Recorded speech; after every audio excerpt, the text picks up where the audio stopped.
¿Qué es lo que pasa? Que hay una discusión con respecto a si Panamá es una economía neoliberal y qué sé yo. Vamos a hablar un poquito de eso y si marchamos hacia la cubanización, que es una preocupación y un deseo de algunos y una preocupación de otros.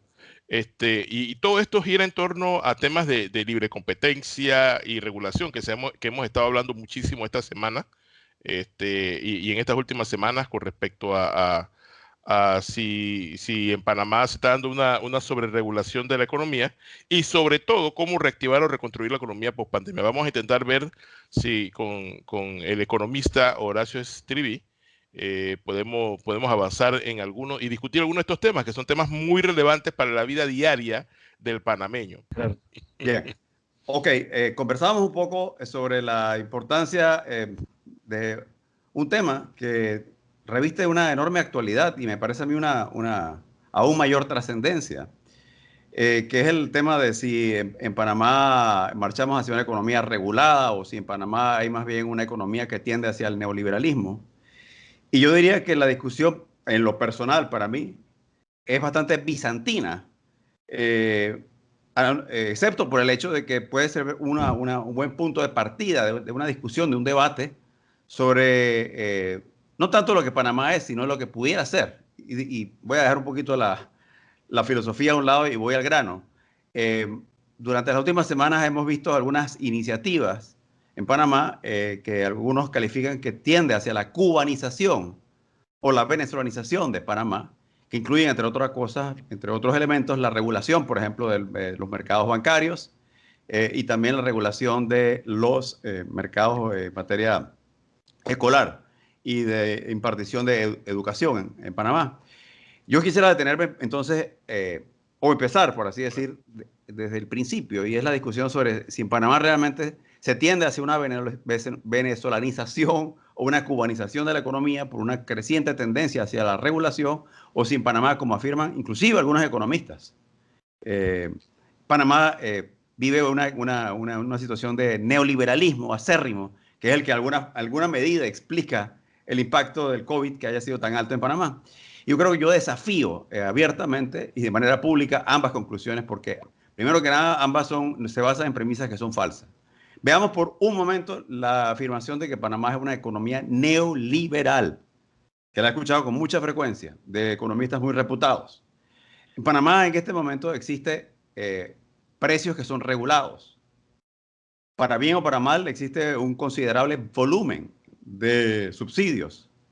Además de eso tenemos un sistema, para bien o para mal, insisto, de educación pública y de salud pública. Aunque no es exclusivo, hay un sector privado también, por supuesto, en materia de salud y educación. Tenemos empresas mixtas. El Estado participa con algunas empresas privadas como accionista. De paso, yo también tengo mis propias reservas sobre la conveniencia de ese esquema. Además, tenemos empresas que son enteramente estatales. Tenemos aranceles para bien o para mal de importación altos en algunos casos, sobre todo para bienes agrícolas. Estas son todas manifestaciones muy claras y específicas de que Panamá no es una economía per se neoliberal. Entonces la afirmación carece de sentido e inclusive de seriedad.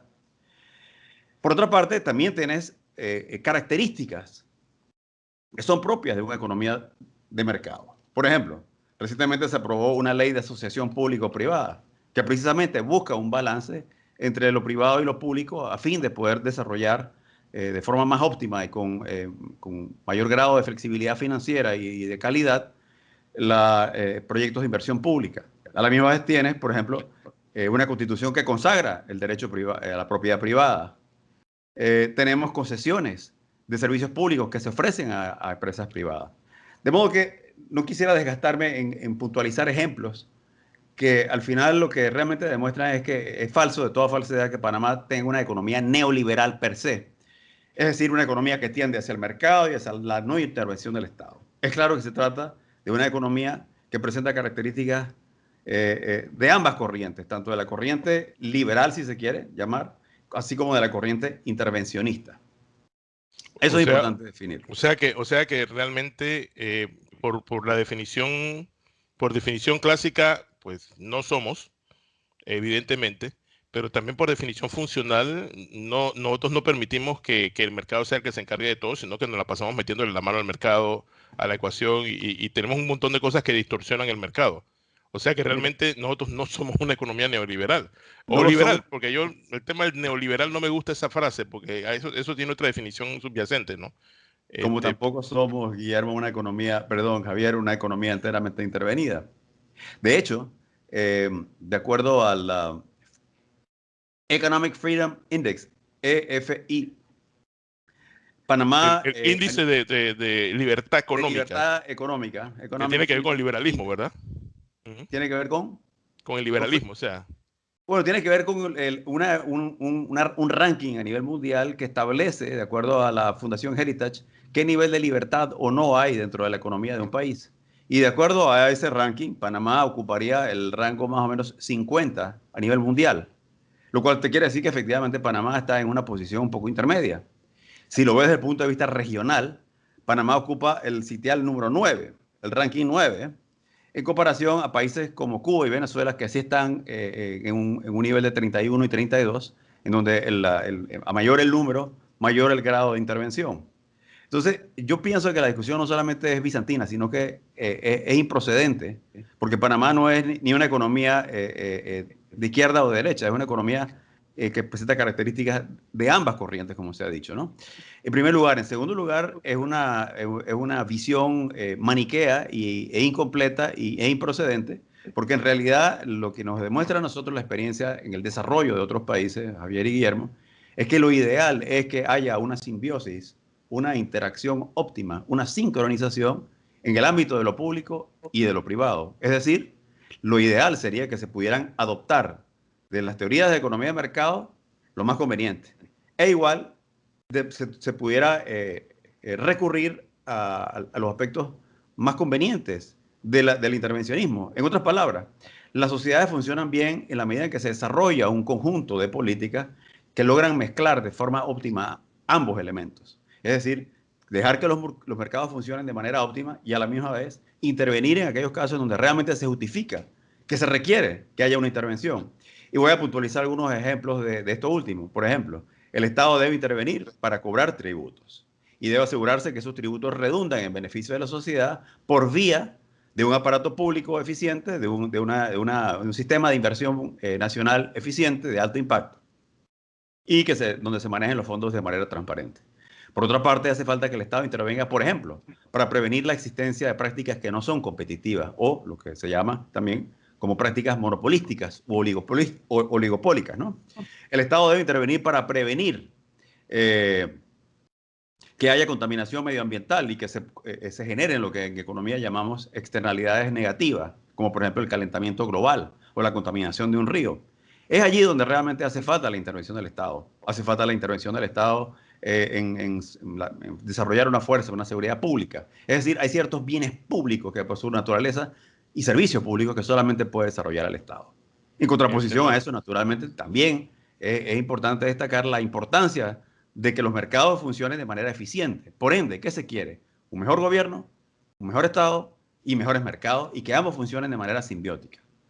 Ahora bien, de allí a decir, bueno, que como en Panamá se están aprobando estas leyes que pretenden regular, decir que estamos marchando hacia la cubanización o la venezolanización de la economía panameña, creo que también carece de fundamento. Es decir, ambos extremos son errados. Y sobre todo, esta última afirmación tiene una connotación peligrosa y es que pudiera empezar a propagarse la especie de que a nivel internacional de que en Panamá realmente está marchando hacia una cubanización o hacia una venezolanización, lo cual representaría, por supuesto, un deterioro de la imagen del país en un momento en cuando el país no necesita ese tipo de situaciones, sobre todo considerando la gravedad del desbalance que ha causado, por así decirlo, en nuestra economía la pandemia del COVID-19 en este caso. Horacio, tú sabes que a mí lo que me parece es que en teoría el Estado debería entrar a tocar temas que afecten a la población de manera determinante y a proteger el mercado y ley y orden y este tipo de cosas, ¿no? La pregunta es cuáles son las motivaciones que a veces sea, por ejemplo, me parece a mí que estos temas de la regulación que se están dando, que me parece que el debate es completamente válido. Para mí el problema es que las medidas que están tomando no son técnicas. O sea, ahí le está haciendo falta como un fundamento, como cómo resolver un problema que está detectado. Yo coincido contigo, eh, Javier, y desafortunadamente nuestros sistemas políticos, lo digo en forma general, tienden a favorecer, a amparar soluciones que son relativamente sencillas y simples y que a la larga generan un enorme costo, pero que a corto plazo pueden crear la sensación de que representan realmente una solución, un paliativo. Y déjame explicarte. En el caso, por ejemplo, de la iniciativa de regular las tasas de interés, en el fondo, quienes conocen el fenómeno económico, quienes conocen la historia, quienes han analizado el impacto de estas medidas en otros países, en efecto se podrán dar cuenta de que no tiene asidero, no tiene fundamento técnico, como tú lo has señalado. Al final, en este tipo de regulaciones, regulación de precios, regulación de tasas de intereses, regulaciones de las tarifas de las escuelas, en efecto, pueden causar una enorme disrupción y pueden representar un costo más grande que el beneficio que pretenden lograr a corto plazo. Eso es un hecho, ¿no? ¿Por qué? Porque, de nuevo, constituyen un desincentivo para que la industria busque soluciones que son más adecuadas, que son más óptimas, ¿no? Y que son más eficientes. Ahora bien, esto es cierto, tanto como lo es esto otro, que a la larga también la opinión pública y la ciudadanía y los consumidores también esperan algún tipo de medida que sea efectiva. Y la pregunta sería, bueno, si la regulación no es lo que funciona, ¿cómo logro yo, por ejemplo, para que eventualmente bajen las tasas de interés en Panamá? Para que tú puedas pedir un préstamo en donde yo califico como pequeño, micro o mediano empresario, en donde los costos de ese préstamo no representen una tasa de interés de 8, 9, 10%, un préstamo personal, o donde los intereses de cierre o las comisiones de cierre no representen poco más o menos el 20 o el 25% de un préstamo que voy a pedir de 4 o 5 mil dólares para ampliar mi negocio. Esa sería la pregunta fundamental que yo le haría a quienes afirman que Panamá se marcha hacia una cubanización. Claro que no queremos marchar hacia una cubanización, pero tampoco queremos permanecer inmóviles o inamovibles frente a una realidad, ¿no? Y es que, en efecto, quizás por vía de una mayor competencia, el público, el consumidor, podría beneficiarse de algunas alternativas que le permitirían efectivamente accesar fuentes de financiamiento en términos más competitivos. Y podríamos decir exactamente lo mismo acerca de la educación en Panamá.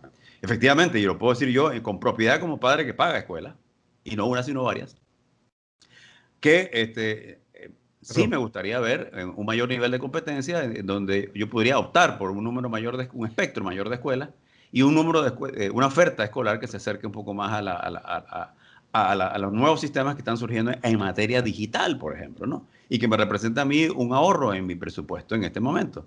Pero lo que tú te encuentras es un sistema totalmente inflexible en donde te dicen, bueno, las escuelas tienen su estructura de costos, tienen que pagar los profesores, tenemos que pagar el local, y bueno, tú tienes que pagarme a mí aunque tú no tengas trabajo. Entonces yo creo que es sano, es importante desde el punto de vista de política pública, entender también la visión del consumidor, ¿no? Y en este sentido, por ejemplo, yo creo que más allá de la viabilidad o no de una solución de este tipo, quiero decir viabilidad no técnica, porque técnicamente es viable hacerlo, abrir la competencia para que haya una mayor oferta en materia bancaria, por ejemplo, y en materia de educación, y facilitar la posibilidad de que se instauren en Panamá un mayor número de universidades, de escuelas secundarias y de escuelas primarias. Y yo sé y me corro el riesgo de que se me denomine de que soy herético, ¿no? Que soy antiherético, que estoy rompiendo, o mejor dicho, que estoy incurriendo en una especie de pecado capital al plantear semejantes transformaciones. Pero la realidad es que Panamá difícilmente, y lo he sostenido varias veces y lo seguiré sosteniendo, podrá salir de manera exitosa de la crisis en la que se encuentra si no asumimos, si no adoptamos una nueva visión frente a nuestra estructura económica, lo que implica reconocer que las estructuras que pudieron habernos funcionado en el pasado pudieran perfectamente no ser útiles de cara al futuro. Bueno, lo digo a la luz del objetivo que creo que es el objetivo que nos anima a todos, que es lograr el crecimiento y el desarrollo económico y una economía equitativa en donde todos participen de esa generación de riqueza. Horacio, un buen amigo mutuo, eh, el doctor Catín Vázquez, hace ya unos años, se tomó el amable trabajo de explicarme durante 1 hora y media su temor de un cambio en el modelo económico cubano. Porque él me hablaba de la posibilidad de que Cuba se convirtiera como una especie de zona libre todo el país. Porque el modelo actual tiende a tener una mano de obra calificada, pero que está ociosa. O sea, que es barata. Tienes una cantidad enorme de tierras disponibles, también baratas. Y tienes los principales puertos de Estados Unidos a unas cuantas millas de cualquier costa de La Habana. Entonces, por ejemplo, esfuerzos que están haciendo Jamaica o Trinidad y Tobago para hacer un hub complementario a la infraestructura de Panamá en cuanto a temas marítimos y de logística, todos podrían quedar en un segundo plano si Cuba abriera un poco su modelo. Y yo pensé que lo iban a comenzar a hacer a final de año cuando amenazaron con abrir, pero sus políticas actuales, dado a la situación política interna, en este momento donde mucha gente ve que el tema de los Castro donde Raúl fallezca, pues ahí va a haber una recomposición, han preferido como mantenerlo. Pero yo creo que esto después del coronavirus, todos los países se van a volver muy agresivos en cuanto al cambio en los modelos. ¿No será que debemos estudiar eso para ya este concepto de la cubanización de la economía quizás también va a cambiar? Cuba ha venido dando pasos tímidos en dirección hacia una creciente participación del capital privado en la economía, al punto que inclusive por ley, de jure, han permitido la formación de pequeñas y medianas empresas a nivel de oferta de servicios de peluquería, de restaurantes, de hostales, etcétera, ¿no? En primer lugar, lo cual corrobora lo que yo decía hace un segundo, ¿no? Es que ni siquiera la economía cubana puede decirse que es enteramente intervencionista. Hay visos claros de mercado, ¿no? Igual que en Suiza también hay un altísimo nivel de intervención y en Estados Unidos también. No es una economía puramente neoliberal, por usar un término cotidiano. Ahora bien, creo que al final coincido plenamente con el análisis que has hecho y las potencialidades de Cuba, pero todo esto es sujeto a una variable, a una incógnita, ¿no? Y es el desenvolvimiento del factor político en Cuba y efectivamente sujeto al desenvolvimiento que se generaría una vez ocurra el deceso de Raúl Castro, ¿no? Que no es que no lo estoy deseando, ni Dios quiera. Nunca le he deseado el mal a nadie, mucho menos. Es que Sí, uno no comparta la misma ideología, que alguien no te da no, derecho no alguno a puedes. desearle la muerte, ¿no? Pero sí es un factor fundamental, sí es un hecho que la vida de Raúl se acorta, pero no tengo digamos, la visión tan específica de las características de esa transición y si esa transición efectivamente se orientaría hacia el mercado o no. Lo que sí puedo compartir contigo es que si se orientase al mercado, si se produjese una apertura de la economía cubana, pues naturalmente yo creo que eso va a redundar en brindarle a la isla un peso muy específico dentro del Caribe como agente económico, como tú lo has dicho, asentado en la base de un nivel muy avanzado de educación, de medicina, etcétera, de arte, de cultura y de potencialidades turísticas que para entenderlas habría que visitar la isla, ¿no? Y entender la enorme potencialidad que hoy por hoy tiene Cuba por su posición geográfica, por su historia, por su tradición musical, cultural por su bagaje académico también, ¿no? Entonces, sí, evidentemente que en materia logística también se abre una posibilidad importante de que Cuba sea un competidor fuerte en materia de portuaria a nivel del Caribe, indudablemente. Casos de éxito de economías reguladas que pasaron a ser economías abiertas como China, que ha tenido un tremendo éxito y que mantiene un modelo híbrido, que eso es lo que la gente no entiende, que China realmente es un estado, sigue siendo un estado con visos muy totalitarios y con visos de mucho control, pero que ellos han creado estos globos de libertad. De hecho, esa es una de las principales razones para seguir intentando avanzar con los modelos económicos más hacia el libertarismo que hacia el liberalismo, me refiero, que hacia el control. Yo lo que te puedo decir, perdón, Javier, No, no, continúa. avanza, dime. No, Javier, mi comentario al Magister respecto es Dixit. el siguiente, ¿no? Y quizás un poco eh, como conclusión de lo que hemos abordado hoy en cuanto a ideologías y en cuanto a si Panamá se orienta o no hacia el mercado, hacia una economía intervenida. Al final yo creo que lo que es fundamental, honestamente, Javier y Guillermo, para el desarrollo de una economía, no es tanto si es de izquierda o si es de derecha, o de si aplica a altos aranceles o medianos aranceles, o si educa a la gente pobre o si educa a la gente rica. Todo eso tiene alguna incidencia eventualmente sobre el modelo que se desarrolla económicamente y sobre el resultado de ese modelo. Para mí, no obstante, lo que más incide sobre el devenir económico de un país es el Estado de Derecho. Es la garantía de que hay separación de poderes. Es la garantía de que hay representatividad política. Es la garantía de que los jueces actúan de manera independiente. Eso es lo que es determinante. Aunado también a la capacidad que tiene esa sociedad de lograr consensos y de adoptar mecanismos que eventualmente le permitan ajustar su estructura al entorno y aprovechar ese entorno de la forma más rápida, ¿no? Y más eficiente posible. Es decir, lo que para mí es central no es si te inclinas a la derecha o a la izquierda, sino más bien si tú tienes la habilidad de lograr consensos rápidos, si tienes buenas instituciones, que implica tener una buena justicia y Estado de Derecho. Yo creo que esto al final reviste mucho más importancia, ¿no? Hoy tú puedes, en alguna medida, orientar tu economía a la izquierda o hacia la derecha, pero va a tener pero muy poco impacto, al menos desde el punto de vista de la generación de riqueza, si tú no tienes un sistema de justicia que vele por el cumplimiento de las reglas del juego, que se asegure de la utilización transparente de los fondos y así sucesivamente.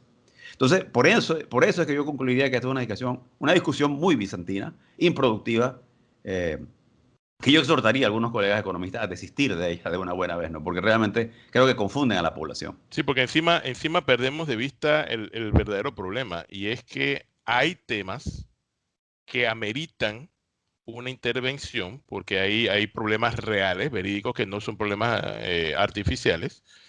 Pero entonces no resolvemos el problema, no hablamos del tema porque nos las pasamos pensando en que, pero es que esto va a decir que el modelo es y el modelo es. O sea, hay gente que dijo, el modelo es interesante, es lo que vamos a utilizar para tomar decisiones, pero al final del día hay cosas que hay que hacer.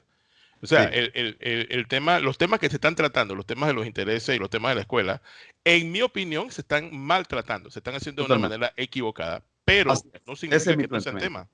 temas, ¿verdad? Gracias, Javier, porque creo que has recogido Ujú. el espíritu de lo que quería decir. Y es que en realidad creo que lo estamos enfocando mal, ¿no? Nos estamos yendo a los extremos, nos estamos yendo a posiciones maniqueas, y creo que el país no requiere eso en este momento. Lo que requerimos son soluciones prácticas, duraderas, sostenibles, ¿no?